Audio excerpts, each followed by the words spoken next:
I always like to give examples on how you can modify knitting patterns to better suit your tastes or yardage. There are a lot of things you can do that don't involve math, though if you are familiar with knitting math, there is of course a lot more options available. If modifying knitting patterns is something that's new to you, here are 6 things you can do or use these as starting points to further expand upon. Hi, I'm Pauliina, also known as Lina, and I'm a knitwear designer based in Helsinki, Finland. I create knitting patterns for your soul, patterns that are engaging and meditative to knit. On this channel, I talk about my designs, share my tips and tricks, and have cozy chats about knitting in general. I'm also newly experimenting with vlogging and I'm loving it. If any of this sounds like something you would enjoy, do subscribe and give this video a thumbs up. Okay, so throughout this video, I'll be using my own designs as examples, simply because this is what I have readily available. This is what I have on hand here at home. And also just to be mindful of other designers. I personally will never get upset if you modify my patterns.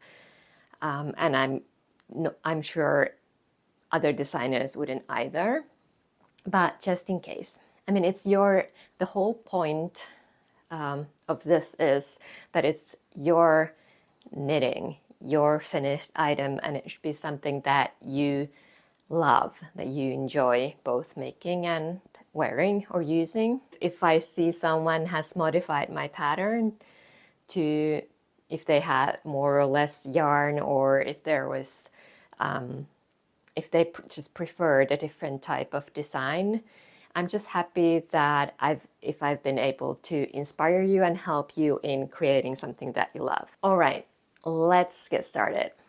Okay, so maybe this sweater isn't best worn over overalls. There are all sorts of bulgy bits where there shouldn't be any, but this is a good example of a pattern that you can use as a canvas.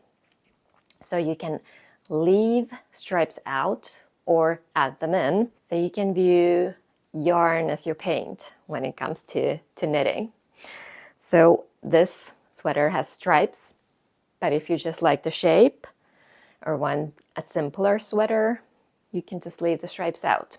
Here the stripes use different colors. You can use one, or you can even stripe each larger stripe with several different colors. If you want thinner stripes, that would look cool too.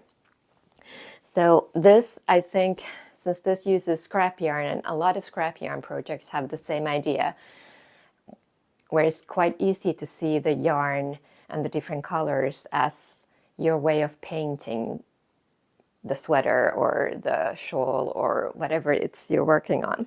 Okay, so what if you really like a shawl and it's in single color, you don't want to buy yarn, you want to use your stash yarn, and there's just not enough of anything. You can color block even shawls like this. This one has these sort of textured stripes between the lace blocks. So you could use those textured stripes as something to use as a clue to switch colors. Or you can actually, just thought of it, you could work just the textured stripes in a different color. If you're doing this, you won't know how much you will need for each section. So take that into account, that you might run into issues with that if your yarns are, if you don't have a lot of yardage. And like the sweater, you can remove colors from patterns that use color blocking or stripes. Like this in bulk shawl. This color is sport weight and the other colors are DK weight. So you do need 2 different yarns for this. But after the first, you begin from here. So after the first block, you could easily do the rest of the shawl in one color, even these stripes. There's difference in stitch counts between these two, but these stripes are use the same stitch count as the DK weight part, so you could easily do that whole thing in a DK weight yarn, or again add more colors. So that was point number 1, and we're moving on to point number 2, and that is to adjusting the length of whatever it is you're knitting. This in bulk, using this one as an example again, you can extend these DK weight blocks, or you can add more if you've got more yarn. The pattern tells you the yardage you need for each color.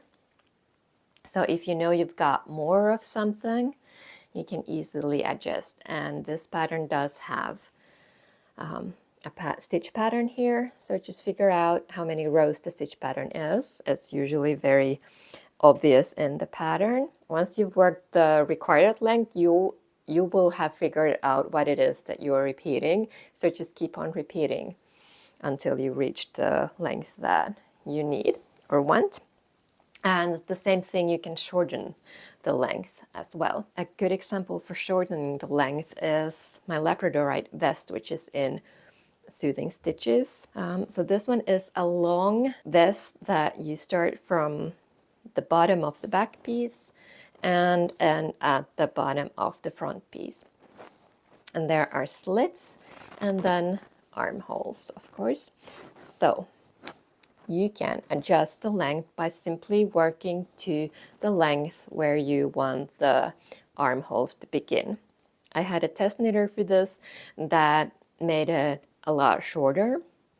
So once you've finished the backs and fronts, you then seam up the side. So if you've made it shorter, you either have less of a slit there, or you have a lot less to seam if you want the slit to begin from higher up.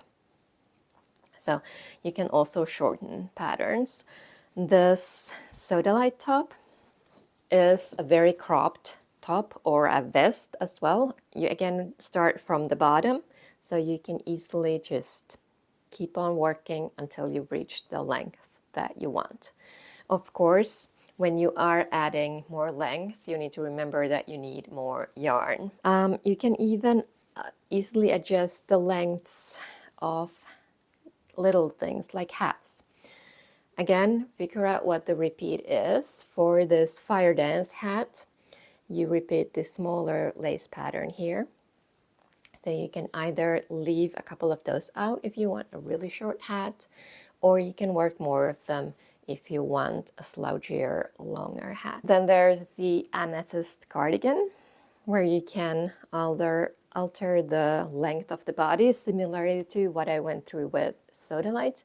And also, since this has extra long sleeves, this is perfect opportunity to use it to your liking. So you can either work less or more if you want even longer sleeves of the stockinette sleeve, or more or less of the rib stitch. Can play with the length of the sleeve and the length of the ribbed cuff. And there's more to explore with this one, so let's put that on.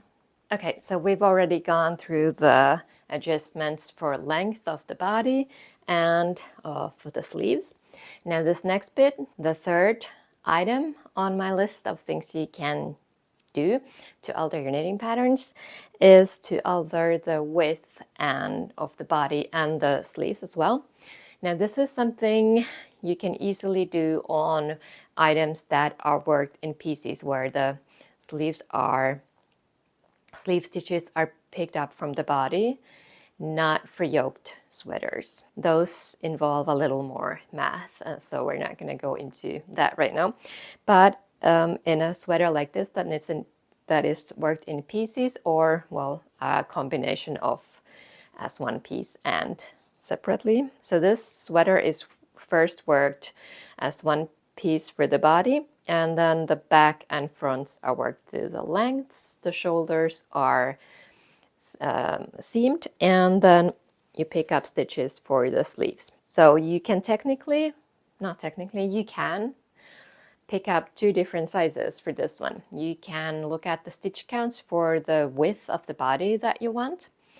Work with those stitches up to the length you desire, or if you want to look at a ready-made pattern, choose a sleeve size that is to your liking. So it can be a different size than what you pick for the body. And then you work from the armholes to the shoulder, looking at the recommended length for the sleeve that you wish to work on. So say your body is size 2, but you want more ease on the sleeves. So you work the size 2 stitch count of the body up until the sleeve, and then just continue working the back and front pieces per the instructions for size 2, but look at the length for the armhole from size 4, which was your chosen size for the sleeves. Now, once the body is finished and you start working on the sleeves, look at the stitch count to pick from the size 4 instructions, and then work the sleeve from there.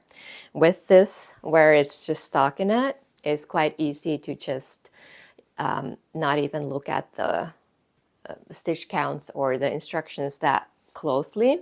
Just work the armhole to the length that, or the width that you want the sleeve to be in. Okay, I said no math, but let's do one with math.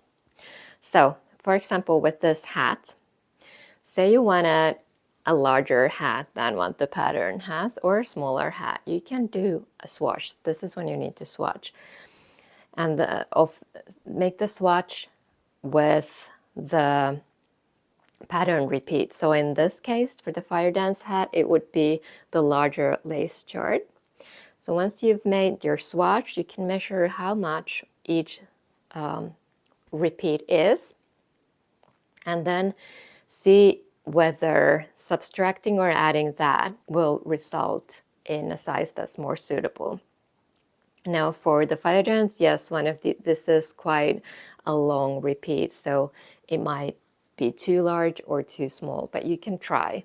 That's easy to calculate, but you do need to do the swatch. This next one is a bit more a detail thing, but cast offs and bind offs. I pretty much always just use the long tail cast on and a regular bind off. I'm quite a loose knitter, so that seems to work the best for me. It gives enough structure and enough stretch, and I just like it. And so that's what my patterns usually call for, but I try to remember to add that, of course, you can use whatever bind off and cast on you are comfortable with or want to use. I know some people really like the Italian bind off and cast off. You can substitute that. Whenever there's a ribbed cuff, you can use one of those. Or a stretchy bind off, like Jenny's surprisingly stretchy bind off. And one other thing, I generally prefer the look of knit 1, purl 1, rib, but just if the stitch count is divisible by 4, you can of course always do 2 by 2 ribbing. You can do knit 1 or knit through the back loop, purl 1, so twisted rib. Those are the things you can absolutely substitute without any worry about the pattern not working out. Easy substitutions, and always listen to your gut. For this fire dance hat, I will also use the long tail cast on, but you might prefer a stretchier one. Now this doesn't have a ribbed edge, so doing Italian cast on would result in a different looking hat, but there are other stretchy cast-ons that you can use. Or if you like the look of a rib, of course you can just switch the edge, the garter stitch edge for a ribbed edge. So that's another modification that you can do. So I've sort of veered off from point number 4 into what was my point number 6. But before we get to point number 6 more, let's talk about mohair. Why am I including mohair here? Well, mohair has been really popular lately, and for a good reason. I mean, it's divine, but not all people like it, and I've heard some people are starting to get maybe a bit bored with it. I'm not sure if that's the right term for it, but with mohair, whether you love it or hate it, there are options to either use it less or use it more. So say you like a particular sweater and it has the traditional combination of a fingering weight wool and a mohair. You can just leave the mohair out and use a single strand of sport weight yarn. So fingering plus lace weight mohair equals to sport weight. If you want to add mohair to use like a mohair merino combo in a sweater that's not worked with mohair, you can do that as well. Sport weight yarn, again, use fingering weight merino and this. If it's a DK weight sweater, sport weight yarn and your lace weight mohair. So you can, if you absolutely love mohair, you can make a lot more patterns be your lovely mohair design, mohair knits, or if you simply rather skip the mohair, you can do that. You just need to alter the weight of the other yarns in the pattern. And the sixth and last tip that I already a little veered into is details. That's when you really like something in a pattern, but not everything. I'm going to give you a few examples that will hopefully help you figure out what you can leave out or maybe add. I'm going to drop these two and just pick them up when I need them. So like I said, with the hat, you can, of course, adjust the length with the stitch patterns. But if you just like the large lace pattern, but not the smaller ones on top, just work stockinette stitch. Do the chart for the large and then just continue straight. And like I said, if you don't like the garter stitch edge here and really like your hats to have rib stitch edge, please do. And you can work this longer. You can't really work it shorter because it's really short, but you can work it longer. If the hat has rib, you can work the rib longer, shorter, make it foldable, or shorter just to have it not fold. So a lot of options there. Then I just took out this Ostara shawl. So this one has kind of blocks. It has these garter stitch and drop stitch blocks, and then this lovely sort of woven basket weave pattern. Now, if you just like the textured look but don't want the eyelets, you could just work garter stitch whenever there are eyelets and just not work the eyelets at all. This one also has a color block and then a bind off in a different color. So like we've already discussed, you could do it all in one color, or with the different texture blocks here, you could stripe it even more. And as the last example, I'm going to use the Sodalite top again. This one has a thin stripe here in a contrast color, and I worked a 3 needle bind off visibly with the contrast color again. Now, if you like the shape of the top, the stitch pattern in the top, but you really don't like these, you can just work the 3 needle bind off on the wrong side with the main yarn and just leave the whole contrast bit there off. Also here, you don't need to do that. You can just work this in a single color. Then on the other hand, if you like this idea of using a contrast color to make the shoulder seam pop, you can use that in any patterns that have a 3 needle bind off in the shoulders. Just work it from the right side and use a contrasting color.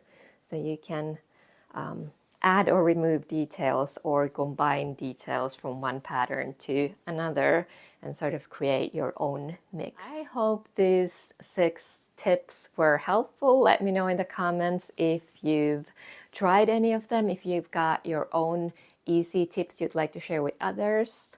Please leave them in the comments. I would love to read them, and maybe if we come up with plenty more, we can do a sequel to this video. If you enjoyed this, please give it a thumbs up. It really makes my day, and it helps other knitters find this channel and this video. If you like this video and would like to keep watching, if you're knitting there on your whip and don't want to stop yet, you can watch this video on knitting with variegated yarns next. I'm sure you would like the tips in there as well. Thank you so much for hanging out with me. I will see you soon.